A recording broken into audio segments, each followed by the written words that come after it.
Bueno, yo voy a hablar un poco sobre el principio de funcionamiento de un motor de corriente continua.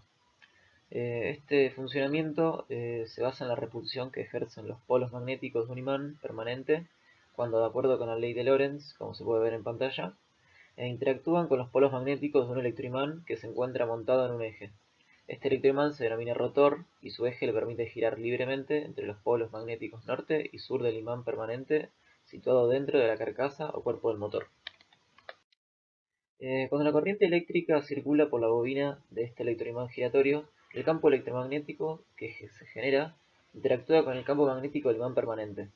Si los polos del imán permanente y del electroimán giratorio coinciden, se produce un rechazo y un torque magnético o cúpula motora, que es una magnitud física que mide el movimiento de fuerza que se ha dado a aplicar a un eje que gira sobre sí mismo a una determinada velocidad. Este provoca que el rotor rompa la inercia y comience a girar sobre su eje en el mismo sentido que las agujas del reloj, en unos casos, o en sentido contrario, de acuerdo con la forma en que se encuentre conectada al circuito la pila o la batería. Bueno, voy a hablar rápidamente sobre las partes de un motor de corriente continua. Las principales piezas son el inductor o el estator, que es un electroimán formado por un número par de polos, en el que las bobinas que los arrollan son las encargadas de producir el campo inductor al circular por ellas la corriente de excitación. Por otra parte tenemos el inducido o rotor, que es una pieza giratoria formada por un núcleo magnético alrededor del cual va el devanado de inducido, sobre el que actúa el campo magnético. Después podemos tener el colector de delgas, que es un anillo de láminas de cobre llamadas delgas, dispuesto sobre el eje del rotor que sirve para conectar las bobinas del inducido con el circuito exterior a través de las escobillas. Y tenemos las escobillas, que son unas piezas de grafito que se colocan sobre el colector de delgas que permiten la unión eléctrica de las delgas con los bornes de conexión del inducido. Al girar el rotor, las escobillas van rozando con las delgas, conectando la bobina de inducido correspondiente a cada par de delgas con el circuito exterior.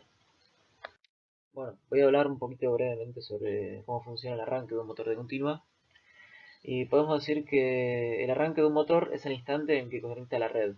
En ese momento, el par motor debe ser mayor que el par resistente que opone la carga. En el instante de arranque, al estar parado el motor, su velocidad es nula, por lo que la fuerza contra electromotriz, que es proporcional a la velocidad, también es nula.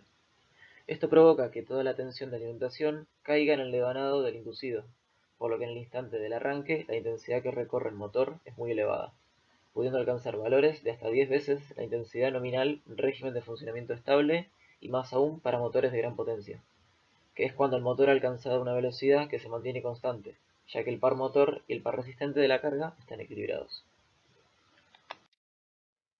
Podemos agrupar a los motores de corriente continua en dos grandes grupos, de excitación independiente y autoexcitadas, subdividiéndose estas, a su vez, en serie, derivación y compuesta.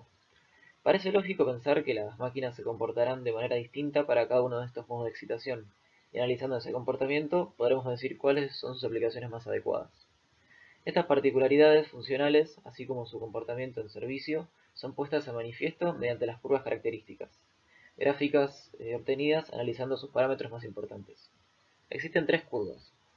La característica de velocidad, curva que representa la variación de la velocidad de giro en función de la corriente de inducido, que es la primera.